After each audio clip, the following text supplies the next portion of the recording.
What does transparency look like? I mean, as thought leaders, it's a concept that you need to wrestle with.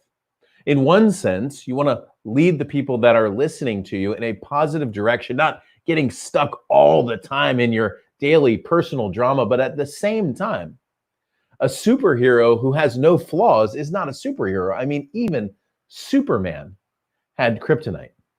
So today's open Q&A show, we're going to talk together about the concept of transparency and what that means to you and to your market and to your business. EdTalks Live is next.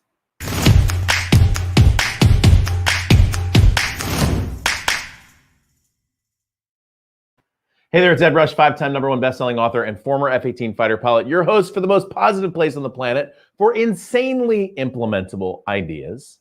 And I started today's show by asking you, what does transparency look like? In a moment, I'm going to show you what transparency looks like. And then I've got a special surprise for you. So hang on, roll up your sleeves, because today is going to be open Q&A, but not just yet. We have some ground to cover first. Before I do that, if you just joined us, this is called EdTalks, most positive place on the planet for insanely implementable ideas. On the right-hand side, please join us in chat and say hello, or below in the comment section, please jump in and say hello as well. Now, I'm going to read you before even getting in and saying hello to our folks in chat. I'm going to read you an email that I got this week. And in a moment, I'm going to actually put a picture up that was attached to this email. But some of you know Michael Haig. Some of you are connected to Michael. If you're not, Story Mastery is the website. That's where you can at least get on Michael's email list. And if you were on Michael's email list this week, actually on Wednesday at early in the morning, you got an email that I am going to read to you. It was one of the most moving emails and potentially the most moving email I ever read. The subject line of this email is, "It's been a while." And it starts by saying, "Hi, Ed. It's been quite a while since you heard from me. And before I begin again sending more articles, advice, and opportunities, I wanted you to know why I've been away. In late January, after a series of health issues that have been getting gradually worse for a long time, my wife passed away. Vicki and I were together for 44 years. It's a long time to share both joy and sorrow, work and play, friends and family, dogs and cats. Christmas decorations and summers at the beach, and of course, movies and television. She was the love of my life, and losing her has been awful. Then, right after having a wonderful, loving memorial with Vicki's friends and family, along came the virus, which I must say didn't help my grieving at all. So I've had to shut down for a while. Even though you may already know about Vicki's passing, I've been very torn about sharing this news with everyone. I wasn't sure if something like this personal and pain would be appropriate in a mass email. I didn't want to seem like it was just looking for sympathy, even though the sympathy I've received has been wonderful and thoughtful and kind. And I didn't want to bum you out by discussing sadness that has no storytelling lesson behind it. But the truth is, the thought of sending a new newsletter or offer or after being MIA for so long just felt weird.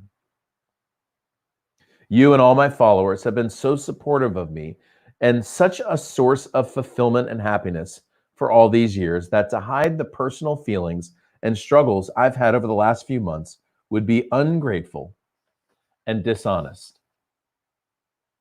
At the heart of everything I teach and believe about storytelling is the value of emotional truth. And at this moment, this is my truth. I want to stop there and read that one more time. At the heart of everything I teach and believe about storytelling is the value of emotional truth. And at this moment, this is my truth. By the way, some of you just joined us. You're wondering what I'm reading. I'm reading an email. I'm in the middle of an email that I received this week from Michael Haig that he sent out to his considerable email list. So I'm going to continue. I wish I could offer some deep insight and understanding about grief, because right now we're all sad and scared, but I have nothing new to share. Nothing you haven't heard or learned for yourself if you've ever lost somebody you love deeply. I don't even have a good story to share about what I've been going through. Not yet, anyway. Grief is individual, it's painful, it changes every day, and it lasts as long as you need it to. All you can do is allow yourself to feel whatever you're feeling, gratefully accept whatever love and understanding you're offered, and trust that the pain won't go away completely. I'm actually going to put up a picture of Michael and his wife, Vicky. It was only a couple weeks ago, I think, according to Michael. I'm just playing, joking about that. This was attached to the email. But it will gradually change for the better, replaced by more and more and more happy memories. Meanwhile, I've been emerging from my withdrawal to this new reality we're all facing. I'm coaching again. I've made a few online appearances, and I'm working on some new videos and webinars and courses that you'll hear about soon enough. I'll also start sending this newsletter again and offer whatever other ideas I can to help you tell great stories. But for now, let me just thank you again for listening and understanding and offering me so much support when you didn't know you were. Gratefully, Michael. That was a transparent email. And the part of the email that really grabbed me the most was this part where he said, I wish I could offer some deep insight and understanding about grief, because right now we're all sad and scared, but I have nothing new to share.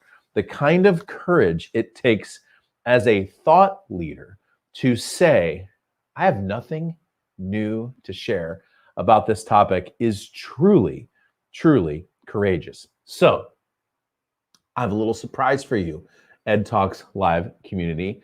I was talking to my friend Michael, and he's joining us today on the show. We're going to talk about this email, but first, I just want to say to my friend, thank you for having the courage to just type this and push send on that email. It meant a lot to me in the middle of my Wednesday, I can tell you that. But thank you. I really appreciate that, Michael. Well, thanks for saying so. I noticed on the chat some of my pals and followers have already seen it, they had said, and I remember, and a number of them sent me back emails, thanking me as well and saying wonderful things about it. So it's nice, and I'm glad to be here, and I appreciate what you're saying. It's disarming, that transparency, and I have to say I've wrestled with that as a teacher, thought leader. In one sense, you want to encourage people and give people solutions to the problems. In another sense, you do want to be transparent about what's going on in your life and what's happening. I mean, I'll tell you right now, it's really hard, because we have this world where it's almost like you have to jump into one tribe or another. And I'll tell you transparently where I'm at. I think three things simultaneously. I think that the COVID-19 is a significant issue. I think it causes bad respiratory problems for people who are vulnerable to it. I also think our economy is really important. I also think that personal liberties are important. And for some reason, I can't figure out why we can't have those all three at the same time. And I'll tell you, man, I've been bummed out about this for a while. And I've mentioned it from time to time, but in the idea of being a little bit more open, I'll just share that with you. But I love the part in your email where you said, I wish I could offer some deep insight and understanding, but I have nothing new to share. How did you come to typing that part of the email? Because I thought that was like just this beautiful climax of what you discussed. Yeah, I don't know that I can answer any question that where did that thing I wrote come from? Yeah, it just did, and what I said in the email was true. I pondered quite a while whether to send this, and I kept, for all those reasons I said, and finally I just woke up and said, okay, it's time. It's better to do this than not to do it. And the way I write is I usually think through what I'm going to say. So I'm writing in my head, usually if there's time for a day or two anyway, maybe more. And then when I finally sit down, I'm sort of recording those. But in this case, like almost always, but because it was personal, I just wrote these things and thought, well, I want to mention this and I want to say this. But it was, I don't know how to say something was calculated in it, except I guess it was. It's weird. It's kind of hard to talk about the process of writing it. Yeah. Other than it was hard. I mean, hearing it now, it's still hard. It's hard to hear. It makes me sad to hear it myself. And there was that too. And I'll add this for what it's worth. One of the things about grief that I've discovered, that as I said, most of you probably know, is that it's hard to really predict when it's going to come up. And one of the naive things I thought was, I was pondering, should I send this? How will people react? Is it good? Is it going to bum them out? Stupidly, it never occurred to me that writing this is going to make me all sad all over again. But that's kind of a good thing. I mean, one of the benefits is, as you go through this, something that's going to bring up that sadness is part of the way of working through it. So there were benefits to this that I wouldn't have anticipated, and emotional reactions I had myself that I didn't anticipate. And we'll talk in a minute about the other reactions I got. Yeah. Later. Well, that's where I was going. Way of saying, I don't know. I have no answer for your question. I don't know where that particular thing came from. It's just, I should mention this. I think you did answer the question, actually, in true Michael Hague format. You said you didn't have an answer, but you actually answered the question. It's great. So the response. So I texted you right away when I read that. I was really moved, and I mean, we've known each other for a while, so I was moved for you, but I was also really moved about this whole idea of just going out, in front of your list and just saying, hey, I know you've come to me for answers, but I don't think I have them right now, How was the response? I want you to tell our community. Well, again, a lot of times I feel like I never can predict things, and it's always like, I should have realized I'd probably get a few emails back. But I truly was not thinking about that. I always like to know that, somebody liked what I wrote. The ego involvement is there. As of today, it's now been, I think it's been 72 hours. It's been 48 hours. 48 hours, whatever. Yeah. 48 hours. Okay. 48 hours later, I have now gotten 482 emails back. And that was a whole thing in itself. And the first thing that was, to me, it's been wonderful getting those. And the thought that came to me as soon as they started mounting up is, never believe that people that we're not connected, and never believe that people out there are not loving and caring and empathetic and wanting to be there. So just the fact that so many people took the time to just say, I'm really sorry for what you're going through, and send condolences. That was one neat thing about that. But another thing was what people wrote. I mean, they ranged everything from, a couple were just emojis with, hands or hearts and so on. That was cool. But a lot of people wanted to share their own experience with grief. And that was very touching and moving. And to hear how, and a lot of people said, I didn't think I would get through what you're going through. And here's something that might help. Or here's how I did. Or I'm still wrestling with that. And some people's stories were immensely sad, of course, and so on. That was nice.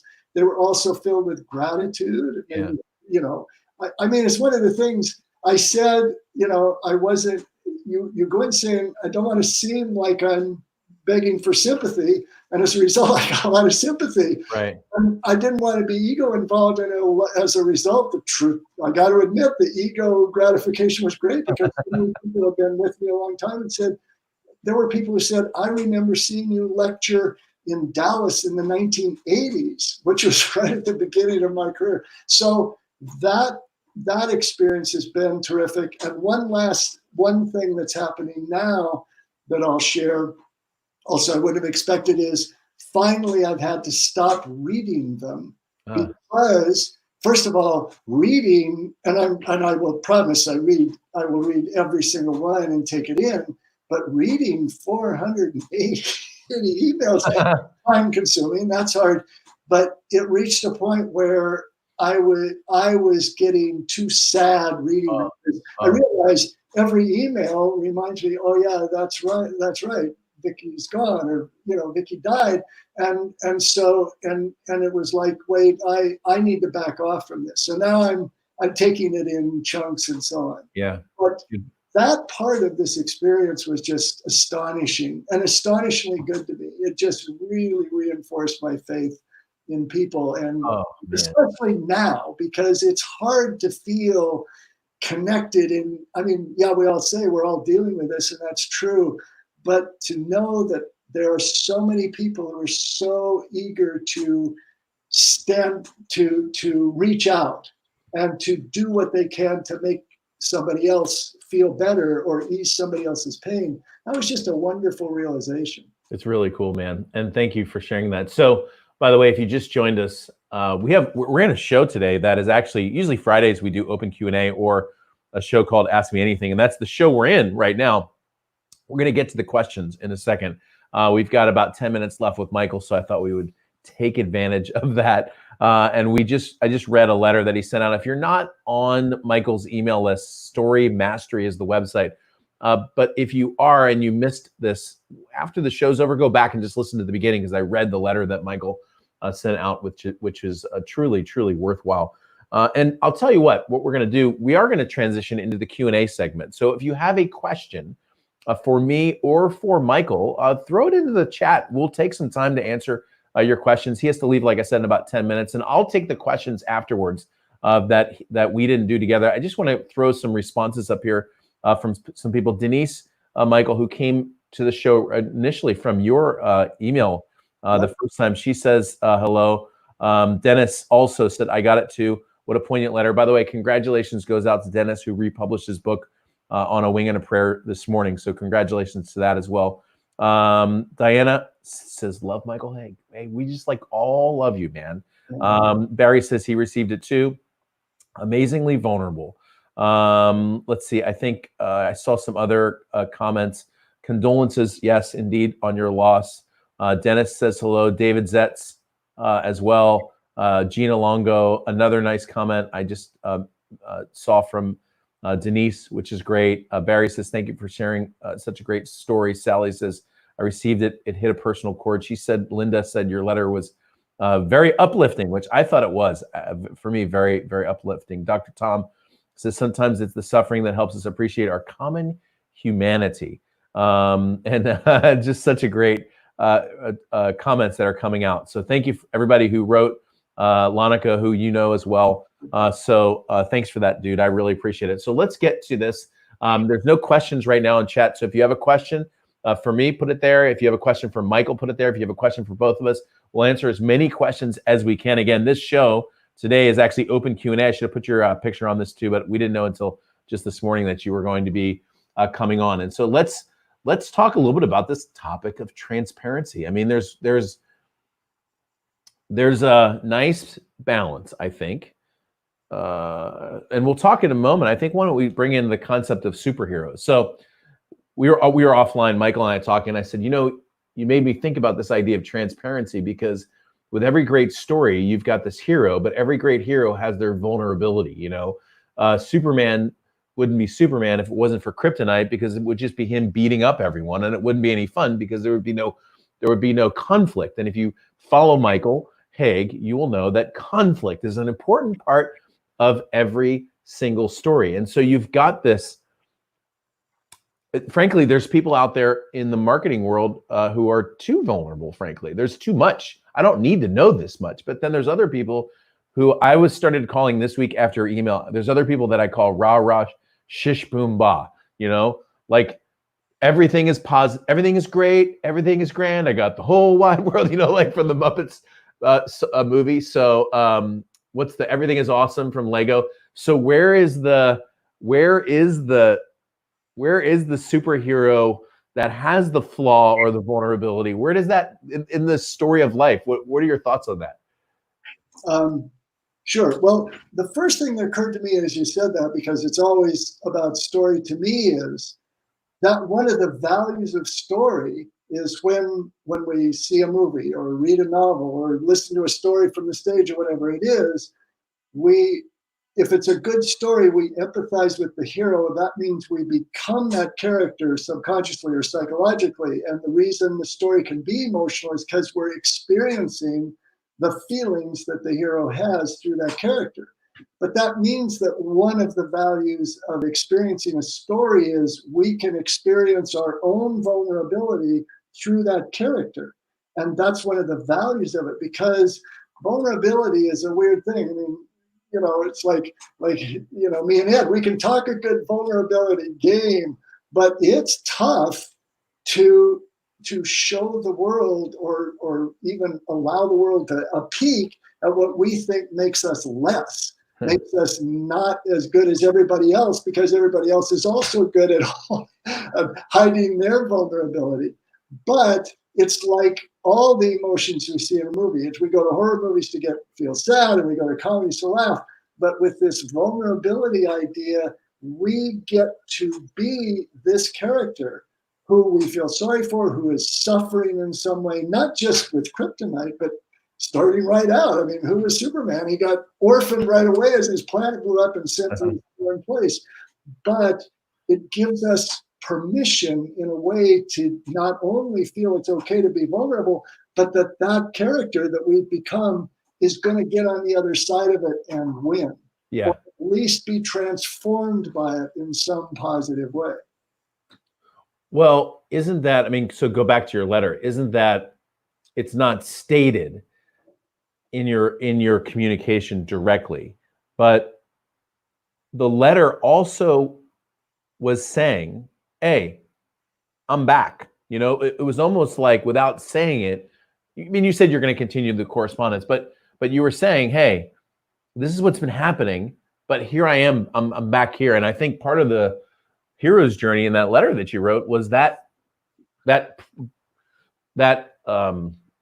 journey that you went on, but hey, I'm back and here I am. I think that was the moment, right? Yeah. I never thought about it. Yeah, I like that. Because I didn't sit down saying, how am I going to make this a hero? Yeah. You can't do that. You can't do the letter and say, I'm going to make myself the hero here. And that was one of but the evidence is more than with the letter, with the response. Because what became very clear is people were connecting with that pain. People were connecting with what I was feeling, and that encourage them or gave them permission or spark them to want to respond and say, and that was the thing I heard,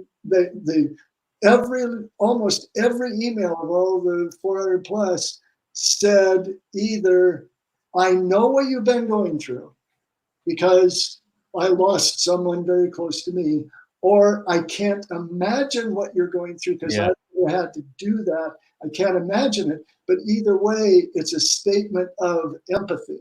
It's a statement that I feel what you're feeling, either from memory or, just making it real. And now I'm feeling what you're feeling, and I feel sad about that. And I want to be there for you. That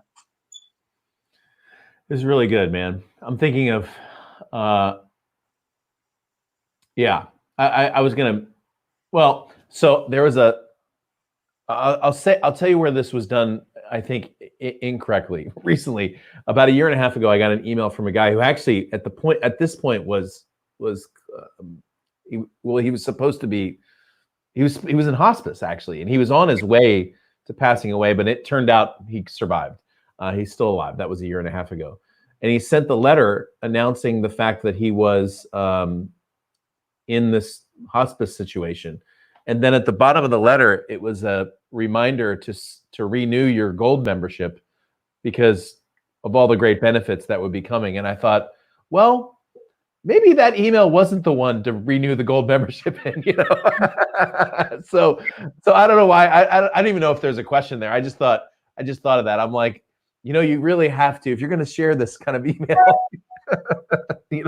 this isn't the time to talk about government interference in personal liberties or anything. This is the one where you're going to say this and then let's say all the stuff later on. There's a line probably all of you watching have heard, but and I don't know who originally said it, but the line is something from someone in Hollywood said it, and then he says, the key to everything is sincerity. And if you can take that, you can get away with anything. And it's sort of that.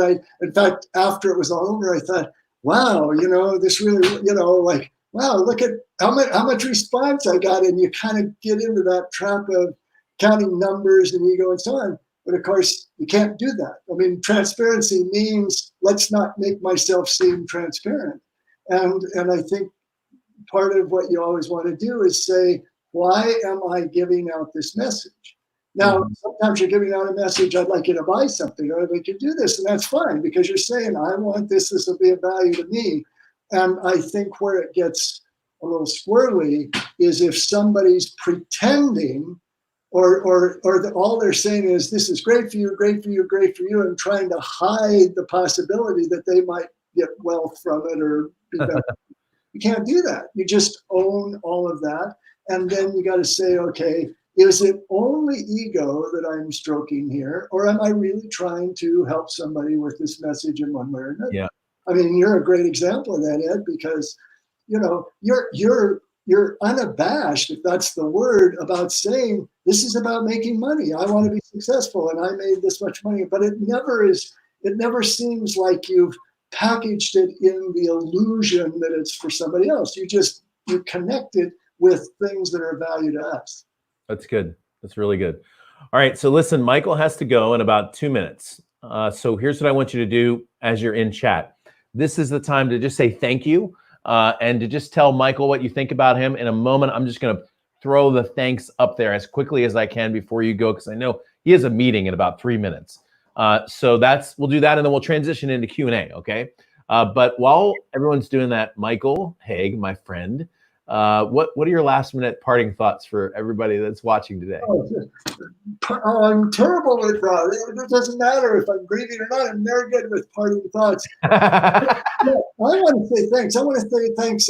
I've glanced at some of the things here, and some of you have been friends of mine and followers and so on for a long time, and I'm just deeply grateful for that. And those of you who had already responded with an email back to me from hearing the letter, and thanks to you for putting on. Even being here now I wasn't sure. Now, should I go there so you're saying nice things about me, and I happen to be there when you bring me on after the letter? And then I thought, no, that's fine. That's it's because I wanted to hear what people's response was, and if I can add anything to it, great. So I don't know if that helps, but I just want to thank you all for listening and reacting to the email and so on. Yes, thank you, sir. Well, listen, I'm going to put these comments up in sort of rapid fire. I'm going to take you off so that you can get to your call. But I know maybe you'll stick around for another minute just to watch as I put up so many of the great comments that are coming up. I know you and I are going to have a chat on Monday, and more to come, my friends, from Michael Haig. More to come. Thank you, buddy. I appreciate your time. Yeah, I'll be back. Don't worry. All right. You cut me off, and I'll hang on to see it because I can be a little late. This is cool. All right, cool, man. Thank you. All right, so some great comments. Thank you so much. Wow, I just look story master story. I love that. By the way, I'm going to do Q&A in just a second. So if you have a question, we're going to make this pretty quick, okay? So throw your questions in there as well. Delisa from Linda, thank you. Yeah, thank you for reminding me to be true about my story. You're the man. Blessings. Thank you, says Catherine Harvickson. I learn something every single time. Man, so do I. This is why one of the reasons I love having him on. Dennis, you actually helped me tell the stories in the book. I love that. Emotional truth was my big takeaway from yesterday's Ed Talk. I got that right. Diana, very good. Robert says, thank you. Such great comments. I knew you get it when I was speaking with you. Don't be afraid to share your knowledge of what you're going through as if something we can all learn from. Very good. When I read your email, it was very moving and so great to hear you were in recovery. Giovanni, yes, we were just talking. I read Michael's email. Thank you, Lanika. She says, for your immense heart and your transparency and vulnerability. All right. And so good. So thank you to my friend, Michael Haig. Dude, I appreciate it. I know he's still here, by the way. We're looking at this. So really, really good. Thank you for your great comments. All right. So we're going to shift gears into a discussion of your questions. Okay. So today is open Q&A. Usually on Fridays, we do an Ask Me Anything show or an open Q&A. If you just joined us and you have never been on the show before and you feel like you just walked into a movie 20 minutes late, it's because I just had my friend Michael Haig on. We were talking about an email that he sent to his list, and we were talking about the concept of transparency. Or if you want to go with potentially something more sort of in the mainstream news right now, it would be the concept of vulnerability. And I'm going to talk about that for just a second, and then we're going to get to your questions. So there was a movement. It was inspired by a TED Talk about, I think it was about 5-6 years ago, by Brene Brown on the concept of vulnerability. And in that moment, much like in any moment like that, and by the way, I believe in what Brene Brown taught. So don't get me wrong, what I'm about to share with you right now. But most of the world moves in pendulum swings, okay? So for example, if the world is too closely held and everyone's pretending, and somebody comes out and talks about the importance of vulnerability, the entire world's like, yeah, we should be really vulnerable, and swings way past where they should, okay? And so all of a sudden you had these people, in certain cases, people who would come to my events and they would go, well, here's what I said publicly. And I'm like, why did you say that? And they're like, well, I was just trying to be vulnerable. And I'm like, don't do that. I mean, let's face it, you don't need to tell people, like, I peed myself, that don't be that vulnerable. Every little struggle or problem does not need to be out in the open. But as a thought leader, expert, a consultant, coach, or someone who tells stories, part of your story has to be a little bit of the struggle, because the truth is that's life. Okay. So I'll tell you, and I mentioned this to you yesterday when I was talking. Some of you saw on the show yesterday, which if you didn't watch yesterday's show, the Hearing from God show, you need to go back and watch it. Okay. And I was talking about my friends, Marquetta Breslin and Ricky Breslin. And I was telling you on the show that the last 2 weeks for me have been a struggle, emotionally and physically, but also mentally, to try to press on and go live on these shows every single day, while still feeling a little bit stuck in this national frustration. I am truly concerned about what I perceive as the destruction of our personal liberties. The mayor of New York yesterday just came out and said that protesting is not allowed in New York. And I thought, there's 27 amendments. The right to assembly is covered in the first one, the very first one. And I'm like, oh my gosh, we need to be, even if it's like the most safe thing to do. And then there's this argument online where people are like, don't you want people to be safe? I'm like, yeah, I want people to be safe. Do you want people to die? I'm like, no, I don't want people to die, but I still drive a car. I mean, think about it. We could all stop driving cars right now, and we would save hundreds of thousands of lives every year. But you know what? We're going to keep driving cars. We take risks in this world because we live in a fallen world where there's death. And so I'm concerned about personal liberties. I am concerned about our economy. I think we have drove a stake into a heart of a pretty good economy. But at the same time, I do care about the people who are vulnerable to this. I had a conversation with 2 people this week who are pushing 80. And I'm concerned about their vulnerability to an illness that I think has a major issue with vulnerable respiratory systems. And I live in a world where for some reason you can't have all 3 of those. You can't embrace personal liberty and also care about the economy and also care about this virus. And all of a sudden I realized, you know what, you can. You can have all three of those because you are a person with a brain. And so this struggle for me this last week has taken some of my friends to push me a little bit. Yesterday's show, Marquetta was the one that like pushed me to do it. Okay. We had more people on yesterday's show than almost anyone we've had in the last 2 weeks. And part of that came from my being like, you know what? It's okay. It's okay. This is a struggle. It's hard sometimes getting up in the morning where you're like, man, I don't even know. I'm not even sure when the next event's going to be, and that's where typically I make most of my revenue. Anyway, at the same time, when you're communicating that struggle as a thought leader, as a coach, as an author, at the same time, it's important for you to show people this is the way. And I mean this, by the way. So you can't just say, gosh, man, life sucks. You can't stop there. You can't, because no one, look, go watch a Marvel movie. Go watch a Superman movie. Go watch a love story. There's always a moment where the character is stuck and frustrated, and they feel like everything's going to end. And then, and I know stories are simplified versions, but that's life. There is and then. There is a struggle, but when you persist through the struggle, you win. There is no win without the persistence. So my encouragement to you is, yeah, life's a little hard right now.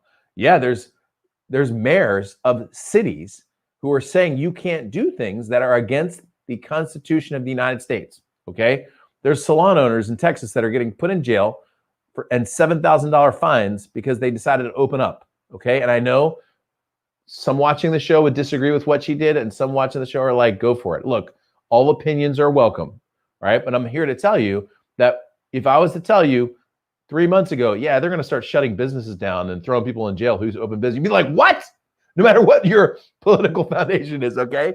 So that's hard. But at the same time, you as a communicator need to pull people out of that and show them this is the way.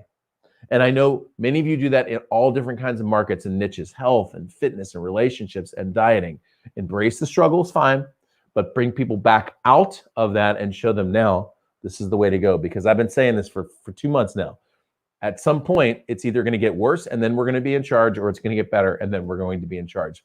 But we will. Okay, so I'm going to jump into, Gina said this. It does actually say this. It does. I mean, it's like, look, here's the thing. It's okay if you disagree with that.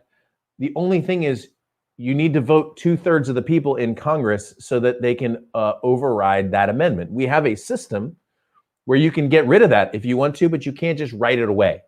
You have to follow, that's law, right? We have a system of law, and it actually works in pretty good format. All right, so I'm actually going to jump into your questions, and I've got about 10 minutes, maybe 13, to answer your questions. By the way, check out the plant. You see that? Thank you to my beautiful wife, Bonnie Rush, for suggesting that perhaps the studio could use some greenery. And I will tell you, I have no success keeping things alive. So you better enjoy this while it lasts, all right? Because it's just there. I don't know if it's going to get water, okay?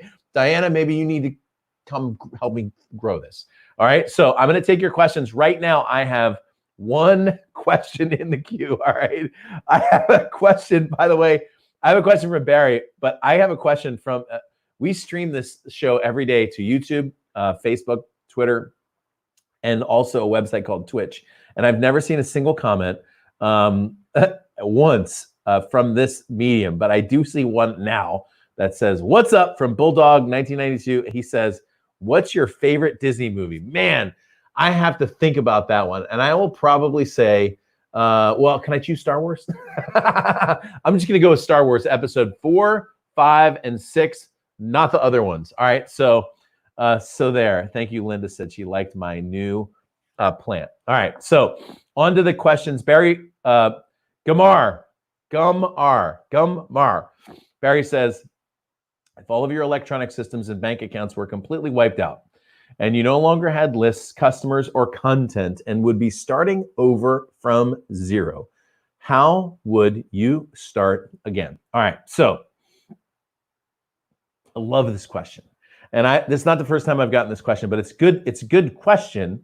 It's a good question for right now. Okay, so let me just share my thoughts on what I would do if everything went away. And I'm going to pull this off just so that you can see the rest of the screen. So if everything went away, my list, my email contacts, my Facebook followers, my Twitter, LinkedIn, if all of a sudden I had to start from zero, what would I do? Okay, step number one, Barry, you do this, so you know this. Step number one is I would go out and I would get some deals. So for example, I know how to write, publish books, and turn them into #1 bestsellers. So I would go out and I would start prospecting people who wanted to do that, charge them $5, $10, $15, $20,000 to help them launch their book and start to get some revenue coming in. The first thing I would do, I wouldn't build a website, I wouldn't do a video, I would go out and get deals. I literally would go to the local chamber of commerce, or the local Rotary Club, or some local marketing thing. And when I introduced myself, I would say, "Hi, my name's Ed Rush. I'm a 5-time #1 best-selling author." If I can do that according to the question. I help people write, publish books, and become #1 best-selling authors. My program's guaranteed. When you work with me, within 3 months, you'll be a best-selling author. Boom, right there, prospect, close some deals, get some money coming in. First step, okay? Second step is I would build a single media. So I would build one media, LinkedIn, Twitter, YouTube, but I would focus on one piece of media based on where I thought my market was, okay? So for example, let's say I'm trying to rebuild a market where I'm doing events, writing books, selling products. I probably would start on LinkedIn and then use Instagram as a backup, especially Instagram ads, okay? Step 3, I would generate leads, targeting my ideal market. For me, by the way, ideal market is typically high 6, 7-figure businesses. So I would target those using advertising to directly target those to an opt-in page where they could download a free book, get engaged with me so that I could send people to events and I could put people into coaching and consulting programs. Okay? Funny, that last step is what I've actually done and I'm actually redoing right now. So yesterday, remember when I said on the show, I think it was yesterday, maybe it was yesterday, maybe it was 2 days ago, I said, go to LinkedIn, edrush.com/comment here was the post. So maybe I still have that here. I don't think I do. Nope. edrush.com/comment here. I sent you to a LinkedIn post. The reason, Barry, I sent you to a LinkedIn post is I'm doing some new testing on targeting LinkedIn, both paid and unpaid, that I want to show you some results on, but I don't have any results yet because I've just started it. Okay. Great. That was a question from Barry. Hopefully that answered. I think that was a good answer, actually. Pretty good answer to that question. All right. So if you joined us, my name's Ed Rush. This is Open Q&A in about 8 minutes. By the way, I'm going to go to your Focus Friday items. This is another question from that website that I didn't even look. He said, Spin Move said, what made you become a fighter pilot? What were the worst and best parts of that career? Hey, that's good, man. Thank you for that. So the first thing is, I'd love to tell you it was like patriotism, or, like I've wanted to be a pilot my whole life. I was literally walking to the cafeteria. There was a guy wearing some funny outfit, some Marine Corps weird blue with khaki. And he's like, hey, do you want to fly airplanes? And I'm like, yeah, actually, I do want to fly airplanes. And literally next thing you know, I'm getting a flight physical. Next thing you know, I'm off at boot camp.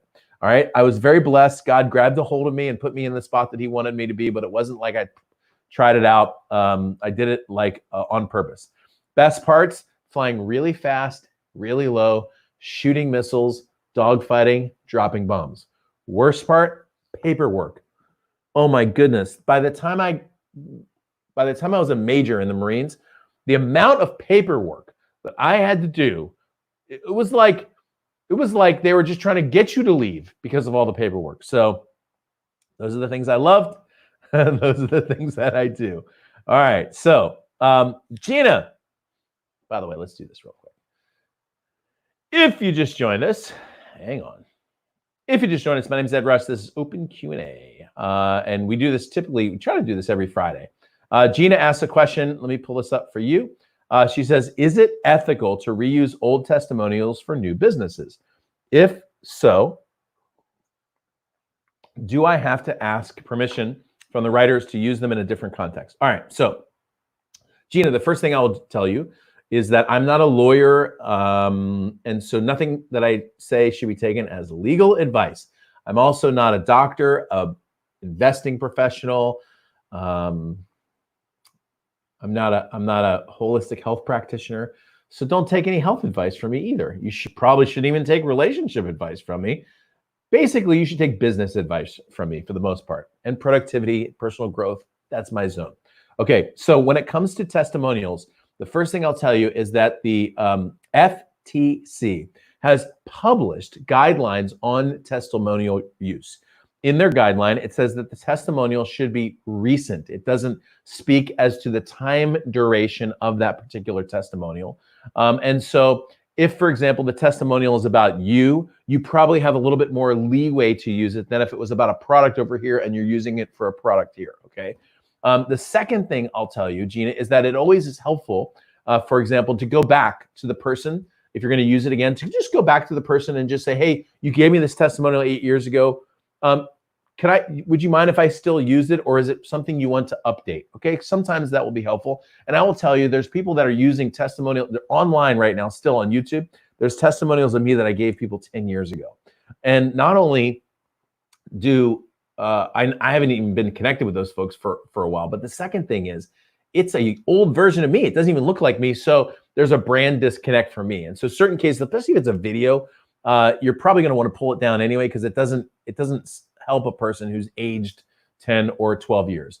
Last thing, just go look at the FTC guideline on that and just use a common sense, I think, approach to that. Again, if they're talking about you and telling people how good you are at something, that's something that probably their view of you didn't change. But again, sometimes just connecting with those old people will re-engage new customers. So very good. Said testimonials are about my work ethic and professionalism. So yeah, just reaching out. If it was 5 or 10 years ago, just reaching out and saying, hey, I'm going to be using this again. I just want to see if you wanted to update this or give me any thoughts on it. Very good. Very good. All right. So Diana says, what program do you use to get folks to pay with their credit cards? So if you mean so there's actually two parts to this, Diana. There is a CRM system where people go and put their credit card in, and it's a customer relationship and management system. For me, that's Infusionsoft. I don't recommend right now Infusionsoft. That's the one I use, okay? The other one is the credit card processor, and you need both of those. If you're interested in the credit card processor, the one that I recommend changes from time to time. But if you email me, coaching@EdRush, I will introduce you to my credit card processor that I currently recommend. The only reason I don't want to say their name right now is it could change a year from now, and this is on a video, okay?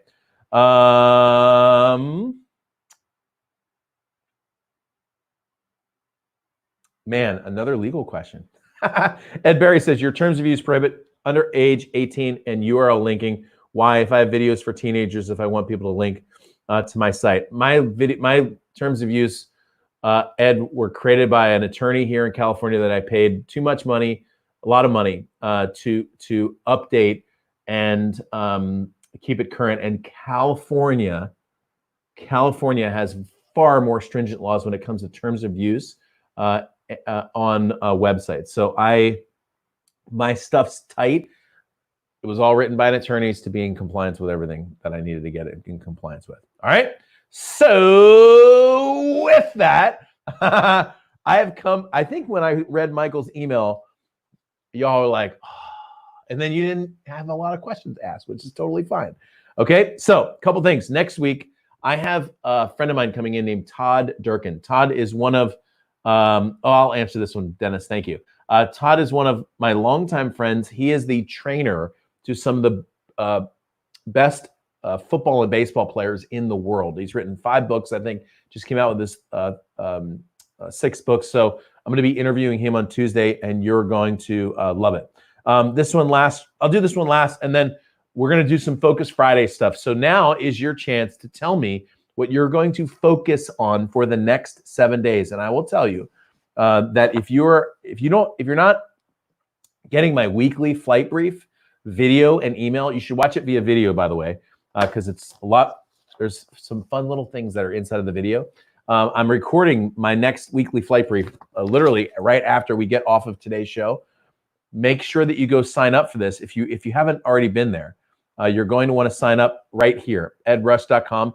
Right on the homepage, put your name and email in. That's going to get you my weekly flight brief. And you're not going to want to miss this week because I'm talking about focusing, okay? So this week is Focus Friday. So what I want to hear from you is what your big action item, implementation item is going to be for the next 7 days.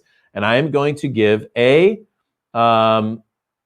I'm going to give some props and credit.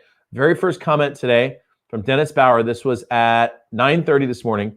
Happy Friday. My book, Fumes into Prayer, How to Live at the Edge and Still Be Home for Dinner, uploaded to Amazon this morning. I updated with a new chapter on grit. Paperback is uploading next. Congratulations. This is something that Dennis put into Focus Friday several weeks ago. And I just want to say congratulations for getting it done. All right. Focus Friday is all about getting it done. All right. So he said, what's the plaque on the wall? That is my Top Gun, or sorry, that's my, it says Training Squadron 7 Student of the Month, and it's got a tail hook on it. So it's just one of my military plaques. I actually took a picture off the wall of an airplane that looked like this airplane right here. It was reflecting too much light. so that was a short answer to that question. Your start over question was not COVID-19 compliant. Yeah. Oh, the Lions. What if they aren't meeting? Thank you. Okay. So can you get a deal? Can you get a book deal right now? Yeah, you could probably get a book deal faster now than if the folks are meeting. Okay. So get online, throw a couple videos up and start targeting people who are entrepreneurs with the quality of the value that you have. Okay. Diana says my video. Oh, so great. No, this is not a sore point. This is the reality of the world that we're living in. Okay. And I'll tell you, like right now, I told one of my very first live casts 2 months ago was with a group of people who are book consultants. And I said, now's the best time. Now's the best time. Because everybody's thinking about, what do I do with my time? You know what? Write a book. Like, write a book. I've created more content, man. I mean, even more than just the show, more video content, the stuff that's coming out because we're here at home. So now's a really great time. Okay. So let's do this. I'm going to jump into Focus Friday stuff. So very quickly, we're going to go through this very rapid fire. I want you to type right now into chat or into the comments if you're on Facebook or Twitter or Twitch. Tell me what your big action item is for the next 7 days. All right, so go. And I'm going to start reading these off. Diana says, my videos are ready to be posted on YouTube and LinkedIn and Facebook and Instagram. Contact my email list to share the video. Good. Diana, pick one right now. So I would pick a single place to post those, whichever one is the best place for your specific market. The platforms know if there's a multiple of a video, and they prefer unique content. So for example, quite a bit of what I post on LinkedIn is only being posted on LinkedIn because of that. All right, so let me just jump through this really quickly. Yes, congratulations are in order. David Zett says, Focus Friday, hammer out a presentation and get a whiteboard. Any suggestions for that? Well, I bought this one online. So text me. I know you have my phone number, and I'll take a picture of the label because I just bought this online and put it together. I have my team put it together, actually. So great. I'll start a keep email campaign with the list I have compiled. Linda Cortez. What's up, Linda? Reaching out by phone and email to school leaders on my list and ask them what their challenges as they plan for next year. I love it. Gisbert says, for the next 7 days, I'll do whatever's needed to jump on a one-on-one Zoom.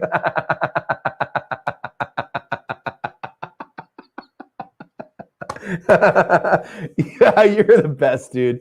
You're a very persistent guy. I've got your email, by the way. And just so you know, anybody, if you've contacted me, I respond, or at least try to respond to every email. This week has been a gigantic pain it's been a hard week, okay? And I have got this to-do list that's not even close to being done. And so I know, I get you, brother. It's not gonna be right away. It almost definitely won't be today, but I got you. All right. Yes, do live stream number 3. Gina, if you don't know what to talk about, there it is. You know, like this week, we did an entire topic on getting paid as a consultant or advisor and how to get paid what you're worth. Next week, I'm going back into some interviews. So if you're looking for content, go find someone you can interview or do an open Q&A session. All right. And I know maybe there won't be anyone there, but maybe there will. Charles, what's up? My man says launching webinars. I love it. Barry says editing my last book. Richard says Focus Friday. My Fiverr folks have been giving me the unique selling proposition. So I started writing my first book and precipitating video content while I write. Whiteboard at Home Depot, which is open. You can go to Home Depot. Can't go to church. Can't go to church. But you can go to Home Depot. Don't read into that. Diana, check out Tony Grows Food on Instagram. Great model for someone who's killing it. I love it, man. Delisa has some of the best resources for people to follow in certain topics. So you remember that. Yep, you never know. You never know why it was a full week. Like little things. Like yesterday, I went to record my weekly flight briefing, the one that I said I'm going to do today, and this microphone clip broke. So I was trying to figure out like how to get my microphone. It took like 30 minutes on a microphone clip. Here I am, Mr. Productivity Guy, like get it done, 1 hour focus. And I'm like 30 minutes trying to figure out how to fill in the expletive here microphone. So just so you know, the hero in the story sometimes has a kryptonite. That's what we started with, right? And your story, everybody watches you. They're like, Diana must not have any problems. Nope. You know what? The hero sometimes has kryptonite. I'm not saying I'm a hero. I'm just saying maybe I am. All right. So I think that we got to the end of your Focus Friday stuff. All right. So next week's going to be a big week. Make sure that you stay tuned in. On Monday, we're going to kick it back off Monday morning early, 10 o'clock Pacific, 1 o'clock Eastern. If you haven't gone over here and gotten to subscribe, you want to look at this email this next week. It is a long email, man. If you haven't been getting these flight briefings, you're out of your mind, okay? So make sure you're getting my emails. Seriously, go into your inbox. If you didn't get an email from me on Wednesday, you go find that email in spam and tell Gmail, Yahoo, or I don't know if anybody uses AOL anymore. Tell them you want my emails, all right? So that being said, you know what, Charles? My wife, she said, I've got this one of those little alligator clips. She goes, I want this thing to work. She's like, I have this little clip that you could use. And I'm like, all I want is my clip thing to work. But thank you. You just made my wife's day. So, because she was right about that. Thank you, Delisa. It's edrush.com. All right. So today's Friday, man. Now you can go have a beer, glass of wine, sparkling water, whatever you have. But you know what? When you get done with that, let's dial it in and change the world. Next week's going to be awesome. Next week's going to be awesome. You're not going to want to miss this. EdTalks coming back on Monday. Go change the world.